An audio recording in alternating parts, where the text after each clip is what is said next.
Ningún legado es tan rico como la honestidad. William Shakespeare. Distinguidos ponentes y asistentes, es un honor darles la más cordial bienvenida al Tercer Congreso Internacional en Evaluación y Dirección Ética de Proyectos Públicos y Sociales, organizado por la Facultad de Estudios Superior Aragón de la Universidad Nacional Autónoma de México, UNAM. Los acompaña su servidor Ricardo Wong Gibarrón. A nombre del comité organizador de este congreso, me complace acompañarlos en la conducción de este evento. Agradezco su participación en este espacio virtual en el que nos encontramos reunidos desde diferentes partes del mundo para compartir conocimientos, explorar nuevas ideas y experiencias. En esta conferencia, Instrumento para la Prevención de Actos de Corrupción en el reclutamiento y selección de personas de acuerdo a la Ley del Servicio Profesional de Carreras en la Administración Pública Federal. El especialista es el siguiente. El maestro en ingeniería Fernando Bacedo Chagoya se ha destacado por su sólida formación académica, su dedicación a la enseñanza, su contribución en la creación y acreditación de programas académicos, su liderazgo en distintos roles institucionales y su compromiso con la innovación, la sostenibilidad y la inclusión social. Su amplia trayectoria lo posiciona como una figura clave en el ámbito académico y en la promoción del desarrollo tecnológico y social. Con una destacada trayectoria en el ámbito académico y profesional, es ingeniero eléctrico electrónico y maestro en ingeniería por la Universidad Nacional Autónoma de México. Es una figura referente en su campo. Actualmente está encaminado hacia el doctorado de anticorrupción y sistema de justicia en el Centro de Estudios de Posgrado. Con una experiencia académica de más de 20 años, ha impartido una amplia gama de asignaturas en 6 licenciaturas distintas, en la Facultad de Estudios Superiores Aragón y la Facultad de Ingeniería. Su dedicación y compromiso con la enseñanza se extienden también a programas de posgrado, donde ejerce como tutor y profesor.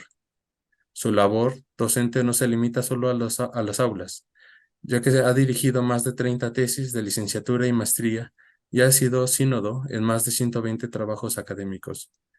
Su producción académica es significativa, incluye 3 acuerdos de apertura, investigación, capítulos de libros, reseñas, manuales y artículos técnicos. En su carrera ha desempeñado diversos roles de liderazgo y gestión. Actualmente, director de la FES Aragón. Anteriormente ocupó cargos como secretario académico, jefe de división y ha contribuido a la creación y acreditación en múltiples programas académicos en distintas facultades. Además de su destacada labor académica, es un miembro activo en diversas instituciones y organizaciones. Ha sido vicepresidente de la región octava de la Asociación Nacional de Facultades y Escuela de Ingeniería. Su participación en el Consejo Consultivo de Protección a la Biodiversidad y Desarrollo Sostenible del Estado de México demuestra su compromiso en temas ambientales. También permanente del Instituto Electoral de la Ciudad de México. Su amplia experiencia como evaluador en diferentes premios e iniciativas demuestra su compromiso con la promoción de la innovación y el desarrollo. Además, ha liderado proyectos de vinculación con instancias públicas y sociales para generar recursos adicionales para su facultad. El reconocimiento de su labor académico ha sido destacado con la obtención de doctorados honorius causa y medalla al mérito docente, entre otras distinciones. Le cedo la palabra a nuestro especialista. Muchísimas gracias, Ricardo. Muy buenas tardes a todas y a todos. El día de hoy voy a realizar una presentación de un tema que he estado desarrollando precisamente en mis estudios de doctorado, que va asociado principalmente a una de las problemáticas más importantes que se enfrentan en el Servicio Público Federal, que es el reclutamiento de personal y que que este proceso se pueda hacer de la manera más adecuada. Pero antes de iniciar, quiero agradecer la invitación al comité organizador de este evento y tener la oportunidad de dirigirme a todas y a todos ustedes. Créanme que es un verdadero placer. Y voy a iniciar la presentación platicándoles un poco de esta condición que estamos desarrollando en mi tema de investigación doctoral. Y en la presentación aparece una herramienta. Aquí, como tal, estoy poniendo la mayor amplitud. Es una propuesta procedimental, además de la herramienta específica, pero voy a estar tocando ambos temas durante el transcurso de esta presentación y veremos la importancia de esta situación en el marco de el reclutamiento y selección de personal conforme a la Ley de Servicio Público Profesional de Carrera de la Administración Pública Federal. En esta presentación tomaremos 4 puntos. El primero será el análisis del contexto del problema. El segundo, el marco normativo aplicable en la selección y reclutamiento del personal de servicio profesional de carrera. Después veremos una de las herramientas principales de este proceso y básicamente cómo se estaría aplicando, y sobre todo estaremos tocando algunas conclusiones de lo que van a ser las líneas de investigación posteriores que se van a generar a partir de este proyecto, y sobre todo algunos de los hallazgos que se tienen ya en este momento. Y pues el objetivo como tal está orientado a diseñar una propuesta procedimental. ¿Por qué se plantea desde esta perspectiva? Porque aunque tengas ya una herramienta específica que se pueda aplicar como tal, las herramientas que se utilizan o los esquemas que se utilizan en el servicio público implica desarrollar procedimientos o lineamientos específicos para poderlos establecer como un esquema de tipo normativo, de tal forma que se encuentren obligados los diferentes sectores del gobierno a ejercerlo de esa forma. Por eso es que trae este enfoque o este perfil, aunque en realidad está muy centrado precisamente en esta herramienta que les comentaba. Y precisamente a partir de ello yo establezco una hipótesis que es precisamente la generación de la herramienta y que ésta puede disminuir sobre todo el sesgo en el proceso de selección del personal para ingresar al servicio público de carrera.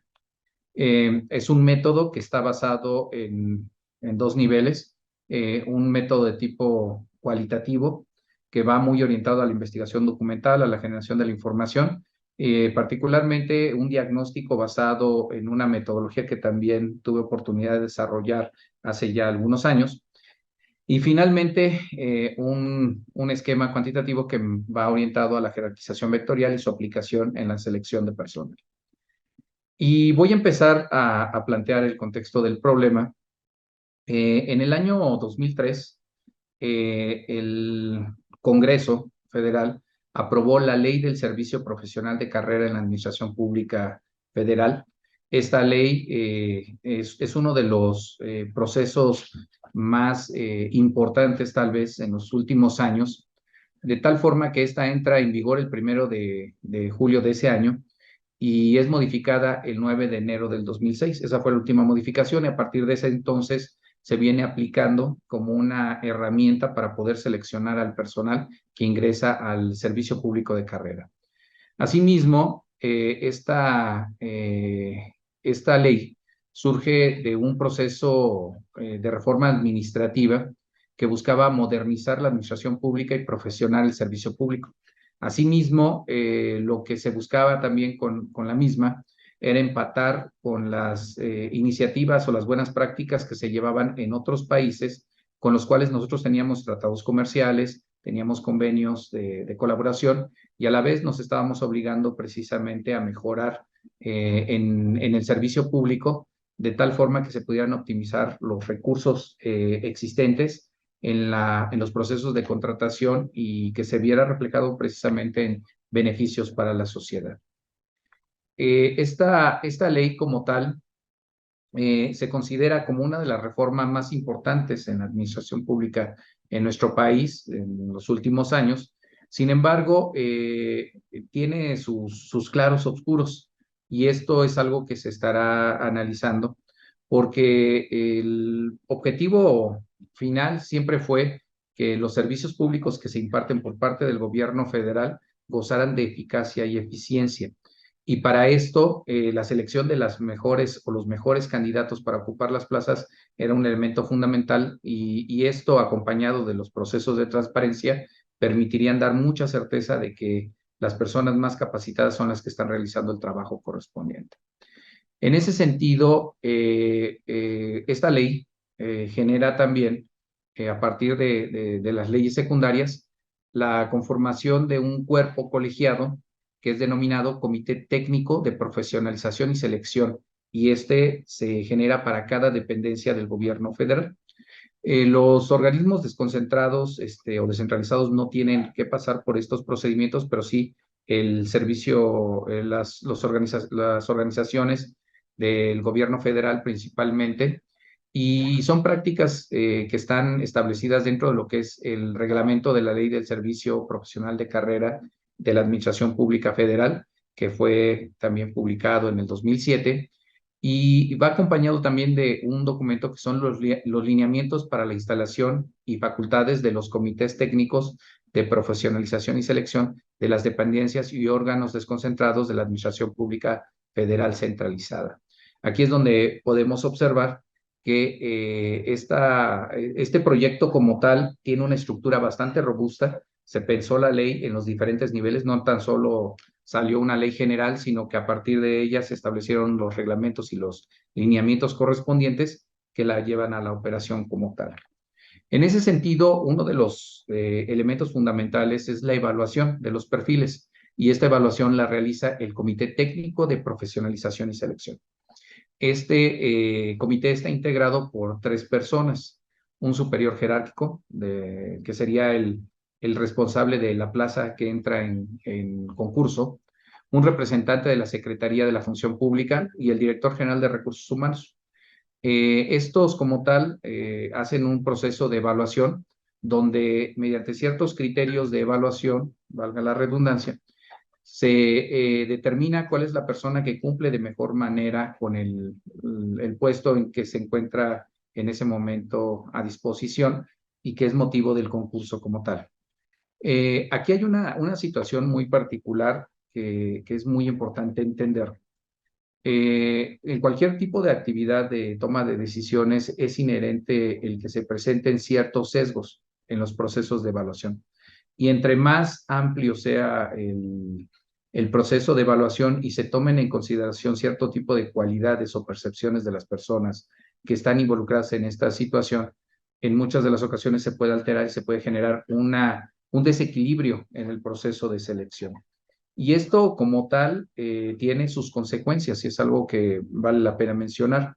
No voy a tocar las condiciones que generan este sesgo como tal, pero son en muchos casos situaciones relacionadas con afinidades políticas, con familiaridad, cercanía entre los integrantes que están evaluando con los concursantes, y esto, como les comentaba, genera esa inequidad en el proceso. Pero empezaremos primero con las consecuencias de sesgar la evaluación para que entendamos que en realidad algo que pareciera no ser tan trascendente puede ser tipificado como un delito. Y de hecho, este delito está enmarcado en el Código Penal Federal y tiene consecuencias jurídicas serias. Por lo tanto, el tener este tipo de herramientas preventivas puede ser de mucha importancia y mucha ayuda para tener una evaluación adecuada. Y como les comentaba, la Ley General del Sistema Nacional Anticorrupción establece en su artículo 5 que los principios rectores que rigen al servicio público son la legalidad, objetividad, profesionalismo, honradez, lealtad, imparcialidad, lo pongo en negrillas también, eficiencia, eficacia, equidad, transparencia, economía, integridad y competencia por mérito. Entonces, aquí hay varios elementos que son muy importantes y que están involucrados con el proceso de evaluación.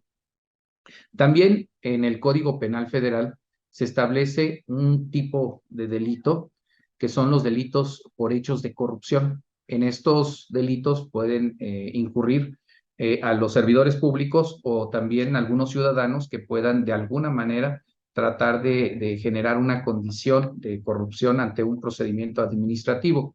En este sentido, la ley básicamente en el artículo 221 va muy orientado precisamente hacia los servidores públicos y tipifican el delito de tráfico de influencia. Como tal, tiene sus variantes, y en el inciso número 3 dice que es el servidor público que por sí o por interposita persona indebidamente solicite o promueva cualquier resolución o la realización de cualquier acto de materia de empleo, cargo o comisión de otro servidor público que produzca beneficios económicos para sí o para su cónyuge, descendiente o ascendiente, parientes de consanguinidad o afinidad hasta el cuarto grado, a cualquier tercero con el que tenga vicios afectivos, económicos o de dependencia administrativa directa, socios, sociedades de las que el servidor público o las personas antes referidas formen parte. Entonces, prácticamente a todas las personas que están cercanas a un funcionario público y que éste tiene la posibilidad de hacer los procesos de contratación, puede, si no se hace de la manera correcta o de la manera debida, sin afectar las condiciones o los derechos de los que participan en este tipo de concursos, puede caer en un delito de tráfico de influencia.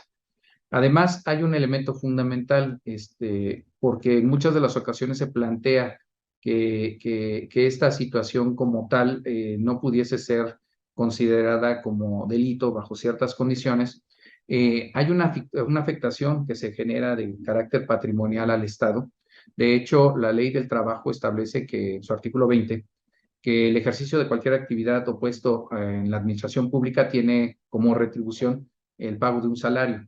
Al mismo tiempo, este salario como tal está asociado siempre a un esquema presupuestal, básicamente a recursos económicos federales, que al mismo tiempo están representando un beneficio económico. Entonces, si se dan cuenta, de acuerdo a lo que establece la ley penal con respecto a los hechos relacionados en el delito de tráfico de influencias, quedaría tipificado sin problema por el hecho de tener esta situación o beneficio a la persona que estaría recibiendo esta contratación correspondiente. Ahora bien, tenemos que entender que el proceso como tal de selección de personal en sí tiene que ver con el análisis de decisiones. Bajo esta lógica, precisamente ahí es donde está el marco de oportunidad, porque si nosotros llevamos a cabo una estructura adecuada en la toma de decisiones, podríamos entrar a un escenario donde el riesgo de sesgar la decisión se pueda minimizar, utilizando algunos métodos de tipo cuantitativo que pueden ser de utilidad. Particularmente yo propongo uno. Pero vamos a analizar antes que nada el concepto de decidir, y a partir de ello vamos a ir construyendo el marco teórico que nos permitiría fundamentar la posibilidad de implementar esta herramienta en la selección del personal. Y bueno, decidir como tal es formar un juicio resolutorio sobre algo dudoso o contestable, y es decidir sobre una cuestión, punto, tomar una alternativa con respecto a una situación que tenemos. En ese sentido, todas las tomas de decisiones como tal necesitan la ayuda o se apoyan en modelos. Algunos son formales, algunos otros son procesos mentales que realiza el ser humano y que con ello trata de obtener la mejor de las decisiones o la mejor alternativa. Y esto se hace basado en criterios. Ahora, las personas como tal realizan siempre una toma de decisión como un proceso mental. De hecho, es lo más común. Y todo el tiempo estamos decidiendo sobre futuros esperados. En realidad, el comportamiento del ser humano como tal es una decisión objetiva o subjetiva, dependiendo del escenario en el cual se esté dando, con el cual estamos estableciendo las bases de un futuro deseado. De tal manera que vamos construyendo el futuro con las acciones que llevamos en el presente, basadas en los marcos de referencia del pasado. Y todas estas elecciones se realizan bajo incertidumbre, es decir, no tenemos certeza del resultado del proceso de elección y solamente nos movemos bajo una expectativa de alcanzar esta meta. Ahora bien, para poder llevar a cabo una ponderación adecuada de alternativas hay técnicas, eso es innegable, y tenemos un esquema de ponderación que puede ser de carácter cualitativo, donde tenemos por un lado los métodos inductivos, causales, de experiencia y entendimiento. Es decir, la persona con lo que tiene en su conocimiento y su experiencia trata de construir la solución más adecuada. Y hay técnicas de carácter cuantitativo donde se involucran algunos elementos. Sabemos que esto es más de carácter deductivo, es cuantificable, es objetiva, entre comillas, depende mucho de algunos factores relacionados con el propio proceso de decisión y es medible. Y esta parte de la medición es algo que le da cierto nivel de consistencia y que nos da certezas también en ese sentido. Ahora bien, Aquí es donde vamos a mencionar algunos de estos aspectos. Eh, las personas como tal, todo el tiempo, y esto es sin excepción, tomamos decisiones. Y estas decisiones lo hacemos mediante un esquema de evaluación. Si me lo permiten, en la presentación seguramente lo alcanzarán a observar. Ahí está la flechita. Dice que en el presente nosotros lo que hacemos es evaluar circunstancias. Muchas de las ocasiones pensamos en que las circunstancias son favorables o desfavorables. La realidad es que no es así. El criterio más adecuado que podríamos seguir en este sentido son circunstancias conocidas y circunstancias desconocidas, de tal forma que cualquier tipo de circunstancia pueda ser utilizada en beneficio de lo que nosotros estamos proyectando. De hecho, bajo esta lógica, las circunstancias desfavorables en teoría no existen. Es simplemente un proceso de actitud o de análisis donde nosotros le estamos dando un calificativo específico a una situación. Y en ese sentido, vale la pena reflexionar bajo qué condiciones nosotros le damos este reconocimiento como tal y ese calificativo a la circunstancia. Y esto está en el pasado. El pasado es una serie de circunstancias. Está el pasado vivido, lo que hemos vivido en toda nuestra vida, y esto no es el único marco de referencia que nosotros tenemos. En realidad, mucho de lo que nosotros hacemos como seres humanos al estar tomando decisiones tiene que ver con circunstancias que no hemos experimentado. Bajo esta lógica, pospretérito genera una serie de condiciones donde el hubiera, en función de lo que no hice en mi pasado, se convierte en una referencia para la toma de decisiones. Al mismo tiempo, existe la memoria colectiva, es decir, las experiencias generadas en mi entorno cercano y que se comparten con lo que yo hago. Y por supuesto, un elemento fundamental es la educación, de tal manera que entre más conocimientos tienes un marco de referencia mayor, vas a poder conocer mayor cantidad de circunstancias y con esto vas a poder llevar a cabo la planeación adecuada de diferentes futuros.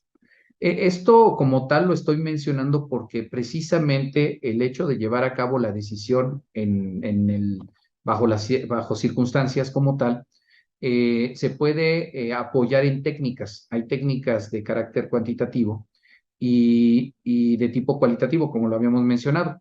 Las cualitativas son de muy baja complejidad, básicamente requieren de la experiencia del decisor, pero el resultado, la calidad del resultado no está definido, depende mucho del decisor. Hay decisores que tienen la capacidad de tomar las mejores decisiones y hay otros que no tanto.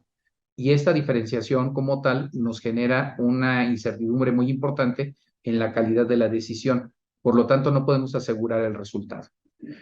Las técnicas de carácter cuantitativo hay de todo tipo. Aquí pongo, por ejemplo, menciono solamente 5, hay otras más. Sin embargo, quería tomar estas porque son las más representativas o las más comunes en los procesos de jerarquización. Y como tal, algunas son complejas, algunas no lo son tanto, pero lo más importante es que se encuentra o se observa que entre más compleja es la técnica, los resultados se convierten en más confiables. Y esta situación es algo que definitivamente genera una condición con la cual deberíamos de trabajar.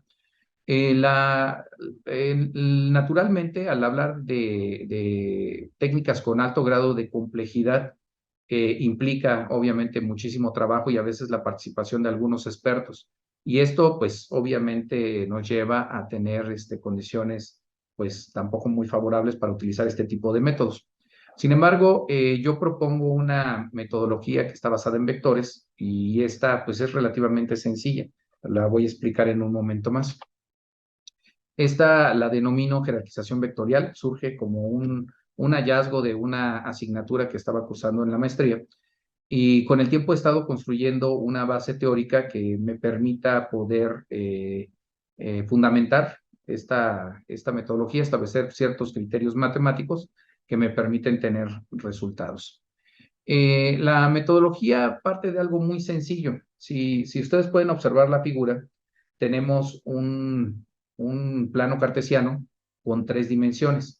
Cada una de estas dimensiones establecen un criterio que es evaluado. De tal manera que en este caso serían 3 criterios. Puede haber muchísimos más. Sin embargo, representarlo gráficamente sería algo complejo. Por eso es que decidí no pasar de 3 dimensiones Y como tal, tenemos aquí que, por ejemplo, si más es mejor y una alternativa como tal cumple de mejor manera con cada uno de los atributos, el atributo de Y, el atributo Z o el atributo X, entre más tenga puntaje en cada uno de estos criterios, el vector resultante, que es este que se encuentra pintado en azul en la pantalla, sería la resultante de este proceso de evaluación. Entre más grande sea este, va a ser muchísimo mejor la solución. De tal manera que si yo tengo que tomar una selección de varias alternativas, pues en esencia la mejor solución estaría representada por el vector más grande.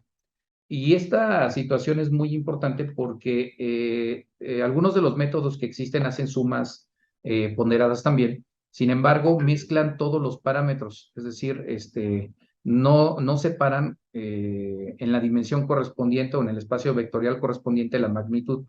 Y a la vez, esta situación puede generar un sesgo. Pero no lo voy a tocar en este punto porque nos podríamos llevar mucho tiempo. Creo que es más importante la parte de la aplicación y lo voy a plantear bajo estos sistemas de ecuaciones. Lo que les mencionaba hace un rato, si el vector es más grande, entre más grande es mejor. Aquí tenemos uno de 2 dimensiones, pero como les comentaba, puede ser de n dimensiones. Y estos vectores como tal son representados principalmente por una magnitud, que es el módulo del vector, y una dirección que está establecida por un vector unitario. De tal manera que el vector unitario como tal no me es realmente representativo. El vector que a mí me interesa en particular es el de la magnitud, porque es donde yo puedo obtener la jerarquía. Como tal, si yo quisiera hacer una representación de este sistema y ya plantearlo en la dimensión correcta, tenemos un vector de alternativas que va a ser cualificado o va a ser calificado sobre los criterios, que es otro vector que representa todos los criterios establecidos, y un vector unitario que le da la dirección correspondiente, además de multiplicarse por un vector de ponderaciones. De esta forma, al final lo que yo obtengo es una serie de vectores que al final, para poder ser analizados, necesito conocer el módulo del vector de cada una de estas alternativas y con eso yo puedo jerarquizar. Aquí hay una situación bastante interesante y es aquí donde viene gran parte de lo que nos puede ayudar este modelo. Hay una serie de investigaciones que se han estado realizando en los últimos años que tiene que ver con la psicología en la ciencia económica y particularmente se habla de un término que es economía subjetiva y esta corresponde a que las personas como tal, la mayor parte de las veces, tomamos decisiones de manera subjetiva, tomando en consideración criterios que no corresponden precisamente a los establecidos en las ciencias económicas, y bajo esta decisión como tal, nosotros llegamos a tomar decisiones de manera conductual. De hecho, el término es precisamente economía conductual, es algo que se está manejando. Y aquí viene la parte importante. Nosotros, al tener condiciones que en un momento determinado están asociadas a estos aspectos conductuales, podemos dejar de lado ciertas circunstancias y tratarlas de justificar de manera posterior. Es algo muy común. Tú llevas a cabo un análisis, vamos a suponer que estos vectores tienen una dimensión subjetiva y una dimensión objetiva. Probablemente si nosotros lo viéramos desde una sola perspectiva, nos damos cuenta que el vector número evaluado del criterio 3, 1 en la ponderación 1, es el que tiene la mayor magnitud. Sin embargo, el hecho de agarrar y tener una decisión subjetiva, que es afectando también a este mismo vector de la alternativa número 2 y 3, al ser más subjetivo le da mayor ponderación o le aumenta la jerarquía, poniéndolo casi en el mismo nivel, aunque objetivamente es evidente que el vector 3 es más grande que el vector 2. Esto sucede continuamente y los seres humanos llevamos a cabo estos procesos de selección basados en esto. De tal manera que si hacemos un criterio de selección de personal que es a lo que nos estamos tratando de llegar, en muchas de las ocasiones le vamos a meter esta parte subjetiva y va a afectar. El resultado se va a mover precisamente por esa situación. Por ello, yo planteo una metodología que va más tendiente a que esta subjetividad como tal se disminuya de manera importante. Y para ello, propongo precisamente la jerarquización vectorial, como les comentaba hace un rato. Nosotros tenemos un arreglo matricial donde vamos a tener vectores específicos y de estos vectores vamos a calcular el módulo del vector. Ese módulo del vector es el que vamos a utilizar para la jerarquía. Ahora bien, ¿por qué usar vectores y qué es lo que va a hacer la diferencia? La subjetividad es más evidente cuando solamente una persona toma la decisión. Si nosotros cargamos la decisión a varios decisores, la subjetividad tiende a minorarse, no desaparece. De hecho, de manera colectiva, en muchas de las ocasiones también tomamos decisiones subjetivas. Sin embargo, empiezan a prevalecer los principios económicos objetivos en una situación de esa naturaleza. Entonces, cuando hablamos de la jerarquización vectorial y que está basada en vectores, podemos implementar un modelo de multidecisores, es decir, que no sea una sola persona la que evalúe, sino que sean diferentes personas en un proceso cruzado. En este proceso de selección, no necesariamente tendría que caer específicamente la evaluación en el jefe directo, sino que podría caer en el jefe directo, en los pares, en los subalternos, en los clientes, en los proveedores, en fin, varias de las personas que están involucradas y al ser un proceso que puede ser sistematizado y realizado de manera independiente, esta jerarquización como tal puede minimizar el riesgo de subjetividad como tal. En este momento, yo estoy ya construyendo lo que son los modelos matemáticos y la intención como tal es que al término de estos modelos matemáticos puedan establecerse en un procedimiento que pueda ser recomendado como una alternativa para realizar los concursos públicos en el servicio profesional, en el servicio público de carrera. Toda esta parte como tal me ha permitido generar ya ciertas conclusiones que pueden ser alternativas de investigación para trabajos futuros y que nos están dando ciertas luces hacia el futuro. La primera situación como tal que es muy importante mencionar, el servicio profesional de carrera de la administración pública lo que buscaba era desarrollar capacidades profesionales en los servidores públicos. Y el procedimiento al que yo me he estado refiriendo y que es el que se realiza con mayor frecuencia es el proceso de ingreso como tal, que es el de selección e ingreso. Sin embargo, hay otro procedimiento que es el de movimiento lateral o de los mismos aspirantes que están dentro de la organización en su proceso de promoción que podrían estar buscando precisamente una carrera administrativa y que se pueden ir formando para alcanzar otros niveles. No está desarrollado de manera adecuada en los diferentes sectores del gobierno público. Creo que ahí hay una oportunidad muy importante. También hemos encontrado que esta política como tal fue muy importante y fue muy relevante y creo que si se le diera la profundidad adecuada y basado precisamente también en lo que es los modelos de la ley y del sistema anticorrupción, se podría darle muchísima fuerza al Estado mexicano en la profesionalización y con esto tener funcionarios más capaces atendiendo las problemáticas de la sociedad y sobre todo con una visión más de carácter objetivo y alejada un poco de los aspectos ideológicos que actualmente prevalecen en el servicio público de carrera. Es muy importante mejorar los procesos de reclutamiento y selección. Hay entidades del gobierno federal que lo hacen muy bien, también quiero mencionarlo, pero hay algunas dependencias que tienen ciertas problemáticas que definitivamente ahí es donde se pueden trabajar, porque existe una forma de generar una discrecionalidad en la asignación de puestos. Y esto es evidente en muchos de los casos porque se generan los esquemas necesarios para que así sea. En muchas de las ocasiones se anulan con mucha facilidad los concursos, se le da la evaluación o la preferencia a la persona más cercana a la persona que está ocupando el puesto, sin importar que en muchas de las ocasiones no es el más capacitado. En fin, son muchos los sectores que están ahí, entonces se tiene que trabajar en ello.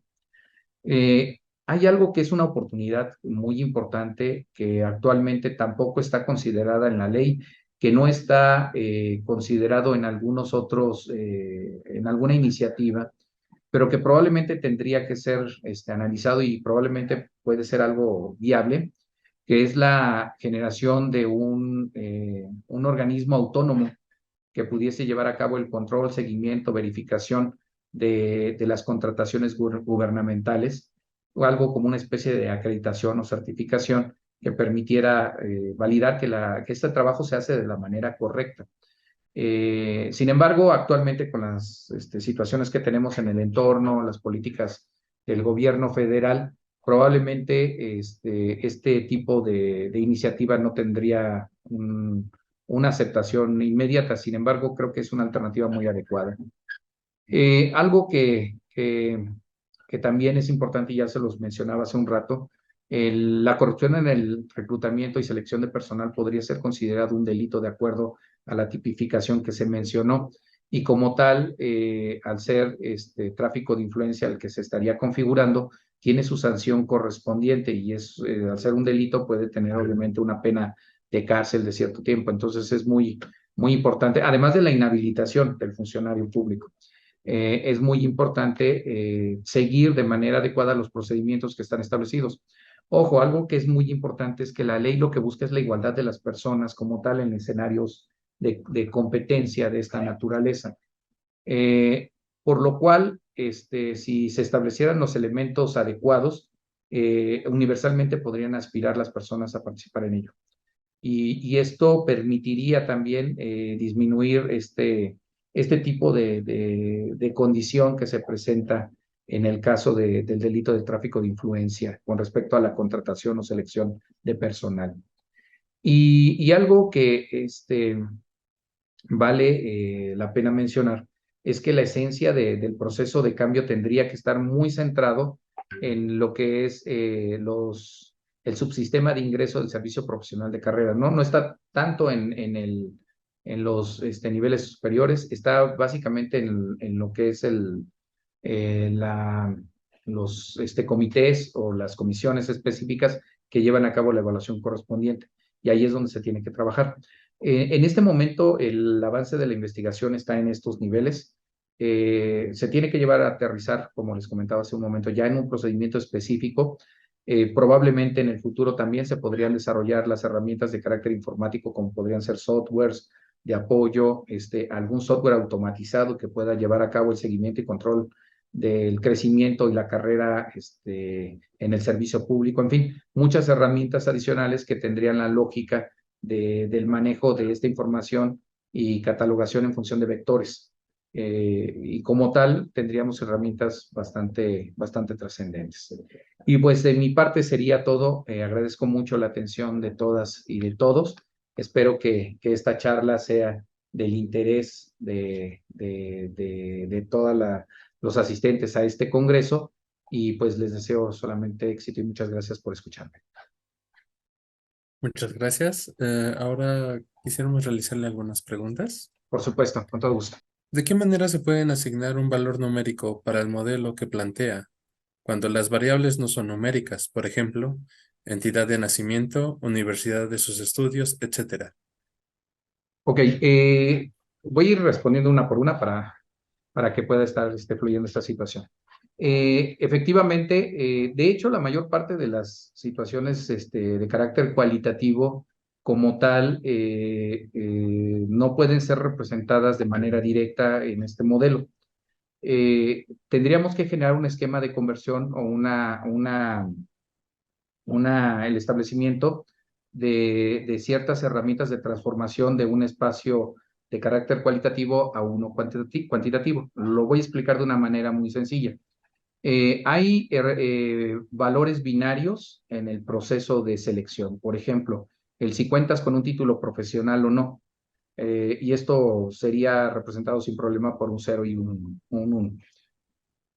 Esto se puede meter al modelo matemático y te da un resultado, porque al final es un elemento que estaría formando parte del vector y que todos los participantes como tal tendrían el mismo criterio de evaluación.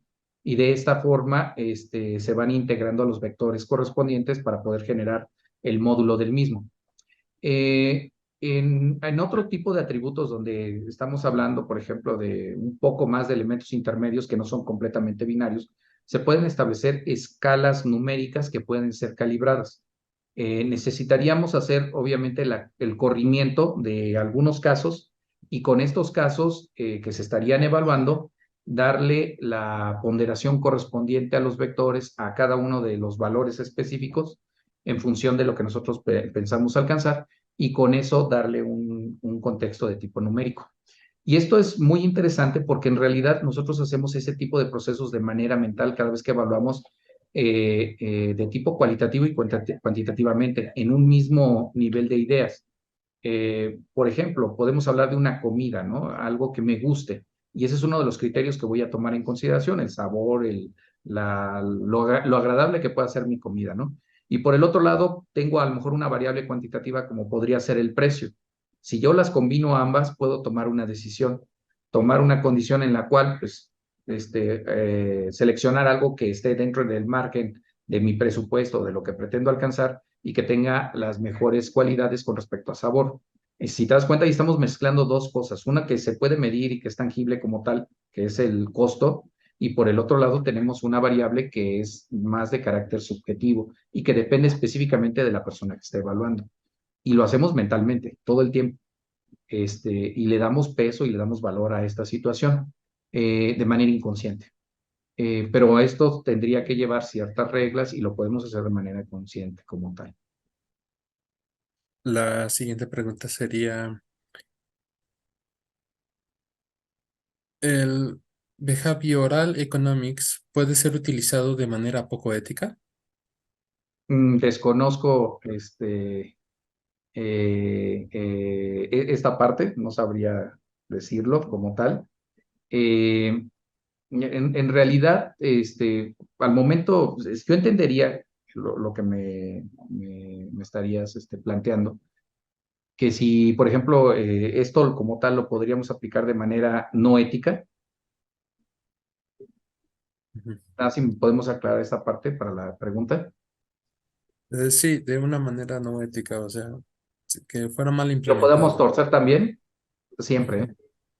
Siempre. A ver, ¿qué es lo que se establece? Cuando tú estableces reglas específicas para poder llevar a cabo una evaluación de un proceso, en un momento determinado lo que haces es estar sujeto a ciertas herramientas o rúbricas, que es algo muy parecido a lo que actualmente se hace.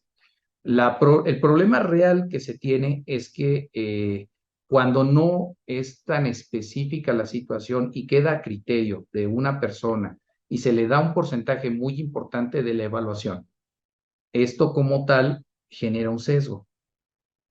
Lo que se pretendería con este tipo de modelos también pueden ser torcidos, ¿eh? Es como cualquier tipo de herramienta. Si quieres buscarle y encontrarle las debilidades, lo vas a poder hacer. Sin embargo, al momento que entra en un proceso de evaluación multidecisores, el generar una condición de debilidad y de sesgo como tal, tendría que involucrar a muchísimas personas, lo cual como tal no sería tan sencillo. O sea, está inhibiendo simplemente por el hecho de estar teniendo una participación más de carácter grupal en el proceso de evaluación. Pero si solamente lo realiza una persona, podría modificar los resultados en función de los criterios que él quisiera alcanzar. Y esto es algo que lamentablemente sucede todo el tiempo. Lo voy a poner con un ejemplo muy sencillo, porque en realidad a veces lo hacemos, y esto es muy importante, la toma de decisiones de carácter subjetivo lo hacemos de manera consciente e inconsciente. O sea, el hecho de que sea subjetivo, lo podemos nosotros propiciar, pero en muchas de las ocasiones tomamos la decisión sin ni siquiera saberlo o sin ni siquiera haberlo analizado en el sentido de esa dimensión correspondiente. Y el ejemplo es muy simple. Supongamos que tienes dos jugadores que tienen características más o menos semejantes. Los dos juegan básquetbol bastante bien, los dos tienen más o menos la misma altura, las mismas habilidades. Tal vez uno de ellos supere al otro jugador, vamos a suponer, el jugador A tiene mejores cualidades, pero está muy cercano al jugador B.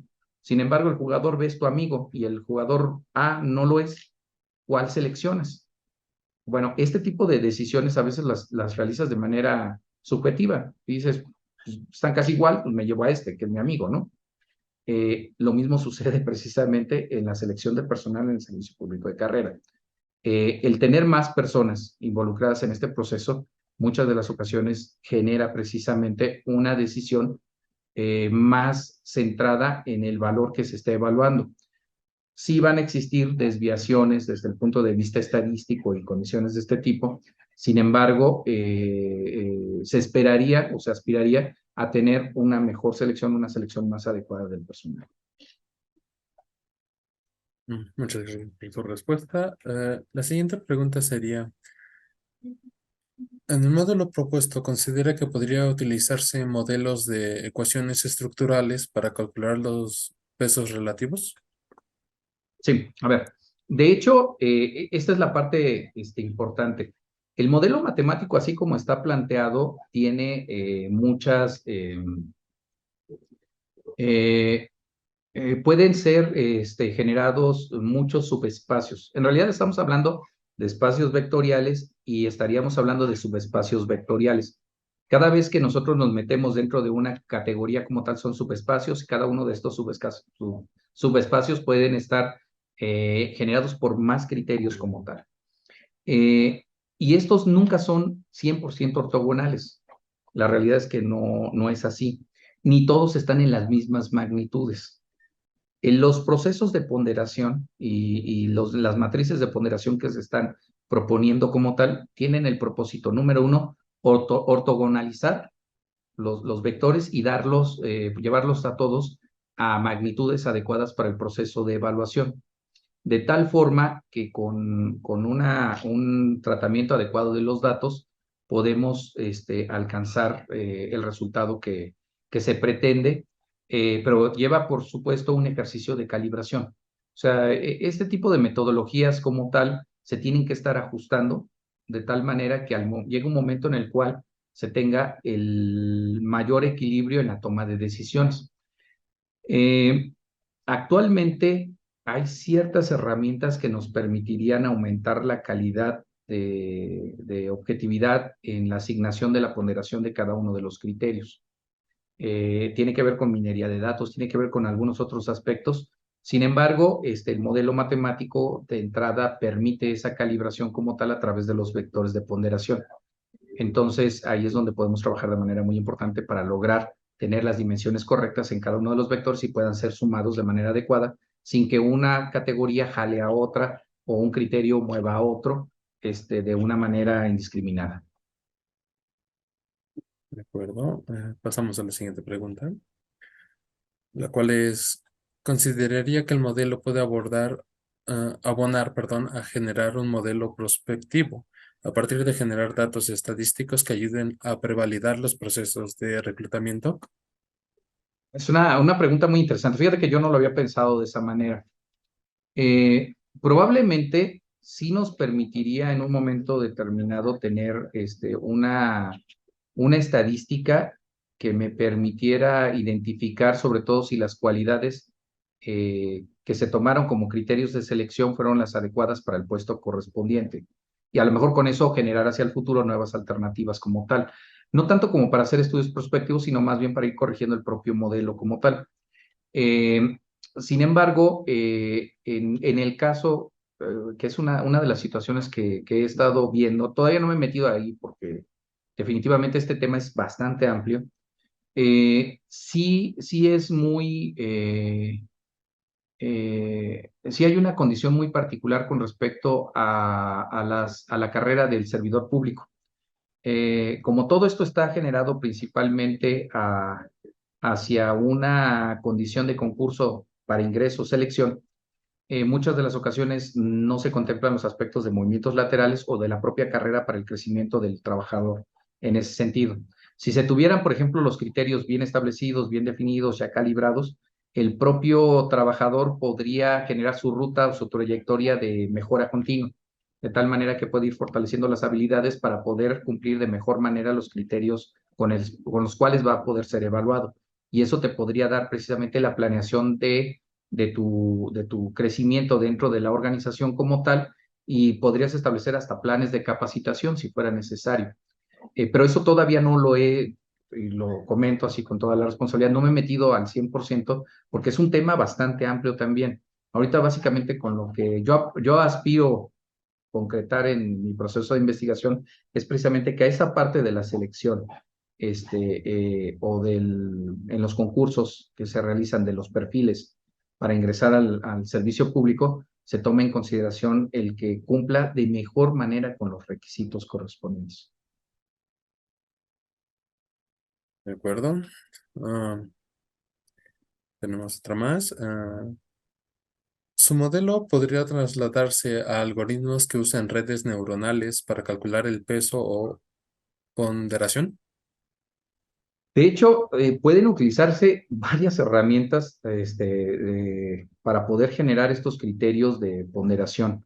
Pueden ser hasta herramientas basadas en minería de datos, en fin, generar información a través de las grandes bases de datos o de los modelos para poder establecer las matrices de ponderación. Para el caso específico de selecciones de perfiles, pues simplemente con el hecho de hacer el planteamiento de la matriz mediante algunos expertos y poder ponerlo a prueba y ajustarlo y calibrarlo puede ser suficiente. Pero este tipo de modelos asociados ya a la toma de decisiones generales y sobre todo a una visión más universal de esta situación, puede ser una herramienta muy importante para poder predecir el comportamiento del ser humano en la toma de decisiones. Y ahí la caracterización de los vectores, de alternativas, de ponderación y todo esto lo podríamos generar mediante las grandes bases de datos, la información de la nube. En unos años más vamos a tener mucha información en la nube, en la red, mediante los dispositivos, el Internet de las cosas, la implementación de ciertas tecnologías de la comunicación. En fin, hay muchas cosas que están por ahí que a mí me llevan a pensar que tratadas matemáticamente nos permitirían modelar también la visión subjetiva en la toma de decisiones, porque al final es una tendencia del ser humano y lo vemos constantemente de manera global. Eh, Voy a poner, el ejemplo más simple son las votaciones. Cuando tú llevas a cabo una votación, lo haces en un porcentaje basado en la información que te presentan los candidatos y otro porcentaje en la forma en la cual percibes a los candidatos. De tal manera que en muchas de las ocasiones le das el voto a la persona que tú percibes más confiable para poder desempeñar el cargo y no necesariamente a la persona más preparada o a la persona que tiene mayores cualidades, mayor experiencia, en fin, varios criterios que se podrían tomar en consideración de manera objetiva. Entonces, ese comportamiento como tal está en la sociedad y se refleja de manera importante en las grandes bases de datos. Así que podríamos modelar todo esto y utilizar algunas herramientas para poder procesar toda esta información. ¿De acuerdo? Pasaremos a la última pregunta que ponen en el chat. ¿El influyentismo o corrupción en la asignación de plazas podría influir en el modelo? Bueno, obviamente se puede influir de alguna manera, ¿no? Pero en teoría la intención de establecer este modelo es que basado en ciertos estudios, ciertos criterios, mediante las herramientas más adecuadas y con la supervisión correspondiente, establecer este modelo que disminuye la parte de la subjetividad en la toma de decisiones. Aquí la parte más importante como tal es que la subjetividad tiene que ver con, con la percepción de la persona. Cuando incluyes a más personas, la percepción aumenta en varias dimensiones. No significa que no va a desaparecer la subjetividad, esa subjetividad permanece y es asociada al proceso de selección y es normal. Si no fuera así, todo ya estaría predeterminado. Eso de entrada se los comento, ¿no? Básicamente ya todas las decisiones estarían tomadas y no tendría mucho sentido la naturaleza humana como tal, nuestro libre albedrío, ¿no? Sin embargo, el utilizar este tipo de herramientas, si no es la panacea, porque en realidad corregir esta situación no es tan simple como aplicar un modelo matemático, pero sí puede minimizar el efecto de tomar un sesgo a la hora de la selección de una persona.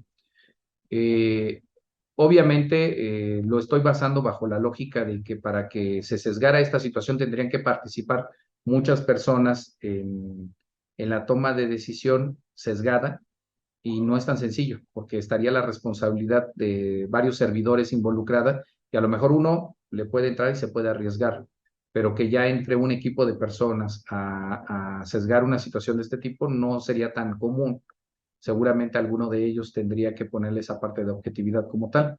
Y también se tendría que analizar de manera clara los historiales de las personas que están participando y también ponderarlos, ¿eh?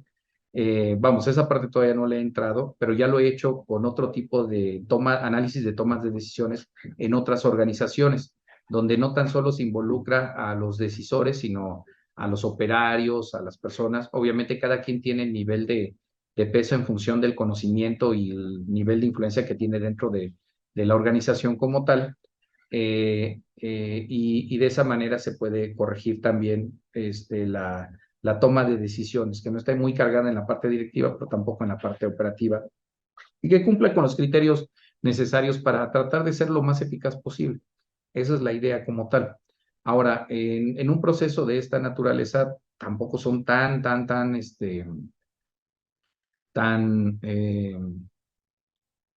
¿cómo lo podría plantear? Son concursos que surgen de manera esporádica como tal, entonces se tiene que dar nada más un seguimiento adecuado de que se realice el proceso de la manera correcta. Por eso es que también mencionaba hace un rato, sería fabuloso que existiera un organismo independiente que supervisara esto y que dijera dónde hay desviaciones para que pudiesen ser corregidas. Yo creo que eso sería lo ideal.